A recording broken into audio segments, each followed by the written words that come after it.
books, including Sharia versus Freedom, The Legacy of Islamic Totalitarianism. He's an associate professor of medicine at Brown University Medical School. Also editor of the highly acclaimed The Legacy of Jihad, Islamic Holy War, and the Fate of Non-Muslims. Very pleased to have Dr. Bostom on with us as we talk about the Pope's recent comments concerning capitalism that were very controversial. I wrote a column about it. Others have commented about it. And we ask, has the Pope been as critical of Islamic jihadism? And I wanted to get Dr. Bostom's views on that. And Doctor, welcome. Good morning, sir. Thanks for having me on, Jeff. Well, what do you make of the Pope's recent publication that commented on what was called, quote, trickle down economics, and what he also said about Islam in that publication? Yeah, well, there was a striking discordance between what's happening right now in real time vis-a-vis the Christian populations, literally across the Islamic world, countries that are predominantly Muslim. They're suffering both violent and nonviolent persecution, in some cases mass killings. And the Pope continues to talk about the ecumenism of Islam. And of course, as you mentioned, and this is outside my particular expertise, but yes, there does seem to be a series of immoral equivalences. Not condemning Islamic jihadism, and yet appearing to critique capitalism, etc. And I just found it quite striking, and leave it to the one Western leader in the world that's willing to talk frankly about Islam, perhaps because he's actually studied it quite thoroughly. And that would be the Party for Freedom's leader in the Netherlands, Geert Wilders. He actually wrote an open letter to Pope Francis, which I put up at my blog, pointing out two important things. That at the same time that the Pope, to his credit, was making very ecumenical statements about Judaism, about the relationship between the Church and Judaism and Jews, and underscoring the rootedness of Christianity in Judaism, and even making some important comments, mea culpa-like comments about Christian anti-Semitism. But very ecumenical statements about Jews and Judaism as part of this Joy of the Gospel document that he put out right around Thanksgiving. The Muslim equivalent, the Sunni Muslim equivalent, Grand Imam of Al-Azhar University, Pope, the Sunni Muslim Pope, in essence, Al-Tayeb, because Al-Azhar is the pinnacle of Islamic religious education. He had just a month earlier, on October 25th, given this horrific, very calm but horrific interview, underscoring some of the main anti-Semitic themes in canonical Islam, particularly a verse in the Quran, Quran 582, which has been used to incite violence against Jews, which is supposed to be defining them for all times in terms of their inveterate hatred. He was calmly giving an interview about this and explaining to his Muslim audience how this, in fact, does define the relationship between Islam and the Jews across 14 centuries. It was just absolutely striking, and not a single leader of stature brought this to public attention before Geert Wilders, just last Friday, I believe, issued his open letter to the Pope. And why is that, Doctor? Is it just they're afraid? Well, look, I think on two levels. In terms of the Vatican and the Church, absolutely they're afraid. There are essentially hostage Christian populations, and we're seeing the mass violence that's going on in the Islamic world.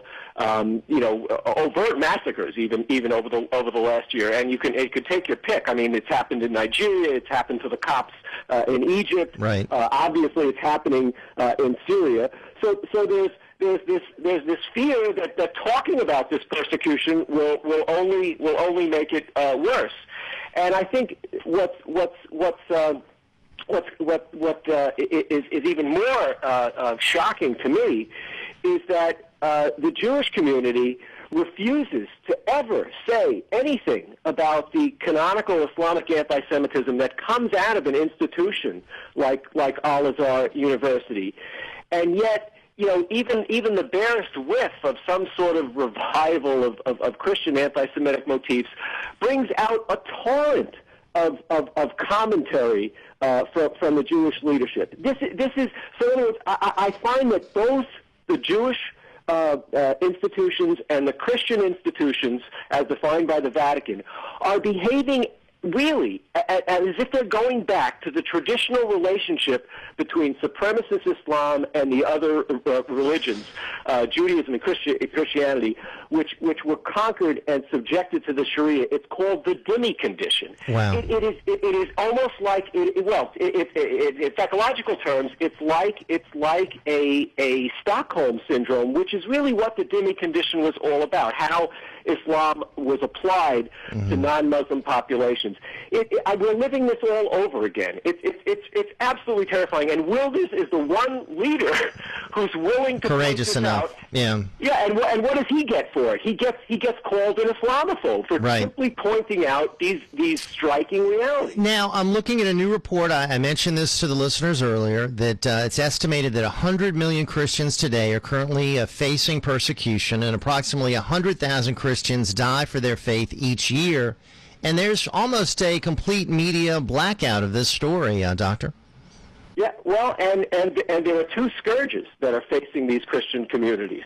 First and foremost, let's be honest, it is Islamic societies, but it's still the residual religious persecution that Christians suffer under communist-dominated regimes. I believe in terms of scores of persecution, actually, if you look at the top 10 or 12, 9 or 10 of them are Muslim societies, but China and North Korea are right up there too. So these two totalitarian scourges, one atheistic, one religious, are causing great suffering to Christians across the world.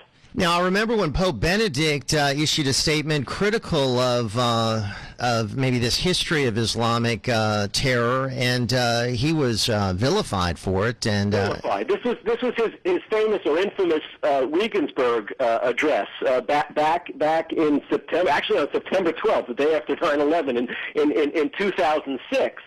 Marking the then 5th anniversary, and he dared to point out this exchange between a 14th century Byzantine ruler, Manuel Palaeologus, and his Muslim interlocutor. One of these real or sort of apocryphal debates between the religions at a time when the Byzantine Empire was being decimated, and there was, again, a lot of destruction and persecution of Christians, and Manuel witnessed it. If you look at the historical manual, he witnessed it, and it was a rueful debate, and he pointed out that essentially what he's saying, in essence, was that Muhammad was the prototype jihadist, and the Pope simply repeated the essence of this debate, right? And simply for repeating this historical debate, and some of it may be apocryphal,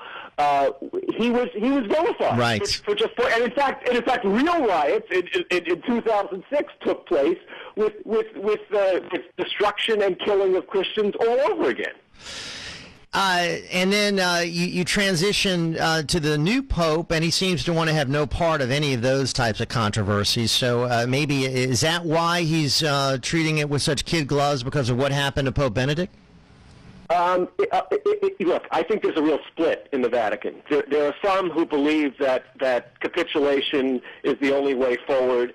There's even bizarro theories of some sort of Islamo-Christian symbiosis. I mean, literally letting the religions follow the course of events and essentially merge together. I mean, this is how bizarre it gets. There are those that are just simply afraid, and then there are those that still have the traditional attitude that their faith is different. They're proud of it, and they don't want to accept this form of essentially going back to being mandated to behave the way the Sharia wants them to behave. I mean, so there's a big split in the Vatican. Now, I know Rick Warren and others have talked about Chrislam, some sort of merging of the two religions, right? I mean, exactly. Yeah. I mean, Jeff, this is so bizarre because let's face it. People are entitled to their different belief systems, but they are in the end strikingly discordant. I mean, the whole idea of how Islam views Jesus, for example, is not something that Christians who believe in Jesus could ever accept. Jesus is a Muslim prophet. In fact, toward the end of times, he comes back in the canonical hadith and literally destroys Christianity. I think if Christians understood these basic incompatibilities, they can say, okay, let's abide by live and let live. But certainly the teachings are entirely incompatible for a fusion. I know. I mean, it's crazy to even talk about that, but as we say, some I think advocate it. It's not a question. It's not a question of advocating violence. It's just a question of accepting difference. I mean, but to paper over this yawning gap of differences and pretend that Muslims worship the same Jesus, they absolutely do not. With that note, Doctor, we're going to have to roll. Let's do it again. Always fascinating to have you on the program. We'll link to your site. People can get more information. Dr. Andrew Bostom with us, talking about, I think, an issue that is going to be flaring up in the days ahead. All right. Thanks, everyone, who joined us today. Great program. We'll be back tomorrow to do it again.